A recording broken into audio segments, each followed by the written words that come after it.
Hey there, I'm Galina. I'm 28, and I've got this wild knack for transforming spaces into something magical. Interior design isn't just my career, it's my passion. Give me a drab room, and I'll turn it into something that looks like it's straight out of a glossy magazine spread. And let me tell you, there's nothing quite like the feeling when the vision comes to life. My life felt like the perfect design. Everything in its place, stylish and under control. I had an incredible fiancé, Mark. He's an engineer, brilliant and not to mention, adorable. We were in the middle of planning our wedding. And let me tell you, Pinterest had nothing on our ideas. Babe, what do you think about a rustic chic theme? I asked one night, flipping through our mood board. Mark grinned, pulling me closer. As long as I get to marry you, you could go with dumpster chic, and I'd still be happy. That was Mark, always supportive, always making me laugh. Work was amazing too. I just scored a huge project redesigning the Starlight Hotel, a super chic spot downtown that was ready for a total overhaul. My best friend and partner in design, Tara, practically screamed when I told her. Do you have any idea what this could do for your career? She squealed, practically bouncing out of her chair. You're going to be the next Victoria. Ah, Victoria. She was my mentor and the queen of interior design. Straight out of college, she took me under her wing, teaching me everything. I owe her so much. Galina, darling, she'd say in that elegant accent of hers, you've got an eye for beauty. Now, let's make sure the world sees it. But not everyone was so thrilled about my success. My cousin Carla, for example, always had a competitive streak. Every family gathering, there she was with her plaster-on smile. Oh, Galina, she'd say, voice dripping with fake sweetness, still playing with dollhouses, are we? I'd bite my tongue, reminding myself that success is the best revenge. Then there was Uncle Robert, a big-shot real estate developer always talking deals and making moves. Lately, he'd been showing a lot of interest in Mark.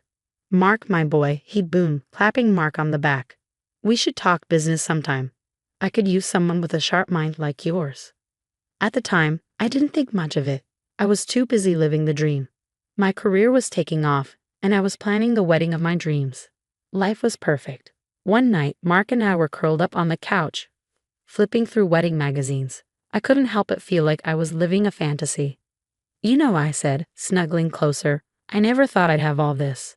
A great career, an amazing fiancé. Mark kissed the top of my head. You deserve it all, G, and more. Little did I know, my perfectly designed life was about to undergo a major, unwanted renovation. But that's life, right? Sometimes you've got to tear everything down before you can rebuild something even better. The Starlight Hotel project quickly became my entire world. I was pulling 12-hour days, sometimes more, with my design board covered in fabric swatches, paint samples, and sketches. Exhausting? Yes. Exciting? Absolutely. Galina, darling, remember to breathe, Victoria reminded me during one of our calls. The hotel isn't going anywhere. I laughed it off. I'll sleep when I'm dead, Vic, or at least when this project is finished. But while I was crafting my masterpiece, my personal life was starting to fall apart. Mark was acting distant, spending more and more time with Uncle Robert. He'd come home late, reeking of expensive cigars and whiskey. How was your day? I'd ask bleary-eyed after hours of staring at blueprints. Fine, he'd mumble, barely looking up from his phone. Just business stuff with Robert, you wouldn't understand. I tried to brush it off. We were both busy, right? It was just a phase. But then I started noticing other things, like how Carla was suddenly showing up at every family dinner, always finding a reason to sit next to Mark. Oh, Mark, you're so funny, she giggled, touching his arm in a way that made my skin crawl. I confided in Tara over coffee one day. Am I imagining things, or is something off? I asked, stirring my latte anxiously. Tara frowned, setting down her spoon. Honey, I think you need to talk to Mark. Communication is key, remember? I nodded, determined to fix things every time I tried to talk to Mark. Something always seemed to come up. A late meeting, drinks with Robert, or some sudden work emergency. Then came the night that shattered everything. I had wrapped up early at the hotel site and decided to surprise Mark with dinner. As I walked into La Bella, our favorite Italian restaurant, my heart stopped. There, in a cozy corner booth, were Mark and Carla, laughing and holding hands across the table. I stood frozen, my world tilting as I watched Mark lean in and kiss her. I must have made a sound because suddenly they both looked up, their faces painted with shock. Under different circumstances, it might have been comical, but at that moment I was dying inside. Galena. Mark jumped to his feet, his face pale. This isn't. But it was, so clearly it was. I don't even remember leaving the restaurant. The next thing I knew, I was home, with Mark pounding on the door, begging me to let him explain. Explain what exactly? My voice was ice. Mark's shoulders slumped. I'm so sorry, Jill. I never meant for this to happen. It's just you've been so busy, and Carla, she understands me. You what? I spat, fury coursing through me. You fell in love while I was working my ass off to build a future for us. It's not like that, he protested weakly. Robert's been showing me all these amazing business opportunities, and Carla's been helping. I held up my hand, unable to bear another word. Get out. Galena, please. I said, get out. I screamed, grabbing the nearest object, a vase he'd given me, and hurled it against the wall. It shattered spectacularly, and with it, my life. Mark hesitated for a moment before leaving. As the door clicked shut, I sank to the floor, surrounded by broken glass and broken dreams. How had everything fallen apart so fast? What had I done wrong? I don't know how long I sat there, tears streaming down my face. Finally, I reached for my phone with trembling hands and dialed Tara. Tara, I choked out when she answered, can you come over? I need you. When Tara arrived, I was still sitting in the wreckage of my perfect life, unsure how to even begin piecing it back together. The next few weeks passed in a blur of fabric swatches and paint samples. I threw myself into the Starlight Hotel project, working insane hours, anything to keep my mind off everything that had happened. Galena, you can't keep this up, Tara said one night, forcibly pulling me away from my desk. You need to deal with what happened. I sighed, running a hand through my messy hair. What's there to deal with? My fiancé left me for my cousin. End of story. But Tara and Victoria weren't letting it go that easily. They tag-teamed me, urging me to think about what really happened. Something doesn't add up, Victoria mused. Mark's change was too sudden. And Robert's involvement. We started digging, and it wasn't easy. But between Victoria's connections and Tara's talent for social media sleuthing, we uncovered a web of lies that made my head spin. Look at this, Tara said, pointing to her laptop screen. All of Robert's recent projects are failing. He's desperate for cash. Suddenly, everything clicked. Robert's interest in Mark, the late-night business meetings, Carla's constant presence. He's using them. I realized my stomach turning. He's promising Mark some huge break and using Carla to sweeten the deal. But we needed proof. That's when I came up with a plan. Crazy, but just crazy enough to work. Tara, I said, a glimmer of my old fire returning, I need you to leak some info. Make it look like you've got an inside scoop on a massive development deal. Something irresistible. Tara grinned, cracking her knuckles. Oh honey, leave it to me.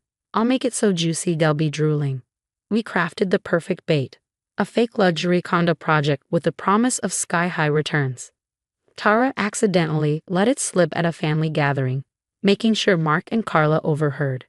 It worked like a charm.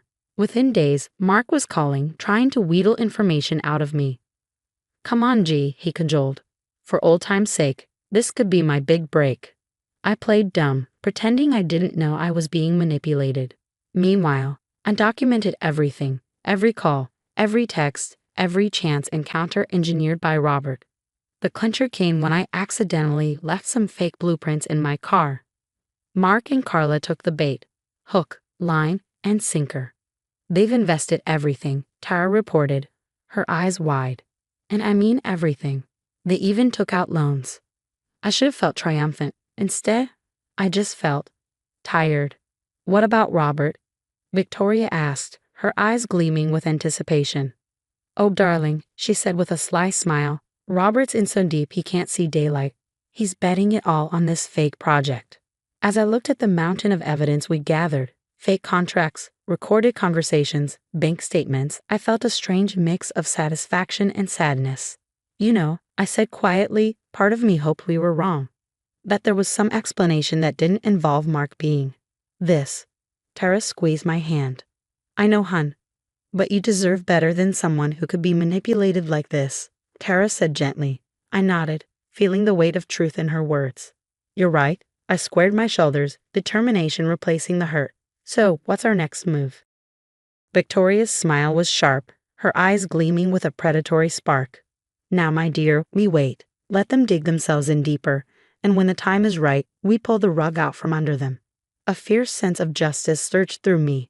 As I looked at my friends, my real support system, I realized something important. My perfect life may have shattered, but from the pieces, I was building something stronger, something unbreakable. Ladies, I said, raising my glass of wine, here's to karma. May she be swift, merciless, and wearing killer heels. We clinked glasses, laughing for the first time in what felt like forever. For the first time in weeks, I felt like myself again. Watch out, world, Felina 2.0 was on her way, and she wasn't taking prisoners. The day of reckoning came faster than any of us expected. One minute, Uncle Robert was bragging about his latest sure-thing investment. The next, his empire was crumbling like a sandcastle at high tide. I was putting the finishing touches on the Starlight Hotel's grand ballroom when Tara burst in, waving her phone. Jell, you're not going to believe this. Robert's company just filed for bankruptcy. It was like watching dominoes fall. Robert's string of bad investments, combined with a non-existent project that Mark and Carla had thrown all their money into, spelled financial disaster for the entire lot of them. I didn't have to wait long for the fallout. Mark showed up at my door, looking like he hadn't slept in days. Felina, please, he begged, his eyes bloodshot. I've lost everything, the money, my job. Carla left me. I need your help. I looked at him, the man I once thought I'd spend my life with, and felt nothing. No, I said simply. His face crumpled in disbelief. But we were going to get married. Doesn't that mean anything? I laughed, but it was hollow, empty of any humor. It meant everything to me, Mark. But clearly, it didn't mean enough to you. I know all about Robert's manipulation and how you and Carla fell for it. Hook, line, and sinker. The color drained from his face. You knew? I knew. I crossed my arms, feeling stronger than I had in months. I know everything. Now get out. As I closed the door on his stunned face, a weight lifted off my shoulders. The burden of what might have been was gone, and I felt lighter, freer. The next day, I made an anonymous call to the financial regulators, tipping them off about Robert's fraudulent practices. It was the final nail in his coffin. Meanwhile, the Starlight Hotel project was a smash hit. The grand opening was a who's who of the design world, and I was the star of the show. At the after-party, Victoria hugged me tightly. Darling, you've outdone yourself. This is just the beginning for you. She was right, riding the wave of success. Tara and I decided to start our own firm. Designs by G&T was born, and we hit the ground running. 1 year later, I stood in our sleek downtown office, looking out over the city. Our firm had a waiting list a mile long, full of high-profile clients eager for our touch. Tara waltzed in, coffee in hand. Guess who I just saw slinging lats at the corner cafe? She asked, grinning. Carla. Oh, how the mighty have fallen, I said, shaking my head, smiling. Let it go, T. We've got bigger fish to fry. And we did. We were already planning our international expansion, with potential offices in London and Tokyo. As for the others, last I heard, Uncle Robert was facing a slew of legal troubles, his business empire dismantled. Mark was struggling to find work, his reputation in tatters. They were all persona non grata at family gatherings now. Sometimes late at night, I'd think about how different my life could have been if things had worked out the way I once imagined. But then I'd look at everything I'd accomplished, the strength I found in myself, and I knew I wouldn't change a thing. Hey, boss lady, Tara called, snapping me out of my thoughts. The clients for the Dubai project are here, ready to wow them. I grinned, straightening my designer blazer. Born ready, T, let's show them what we've got. As we walked into the conference room, I felt a surge of pride and excitement. The pain of betrayal, that was old news. I had a world to design, and nothing was going to hold me back. Ladies and gentlemen, I said, my voice strong and confident, let me show you the future of luxury living.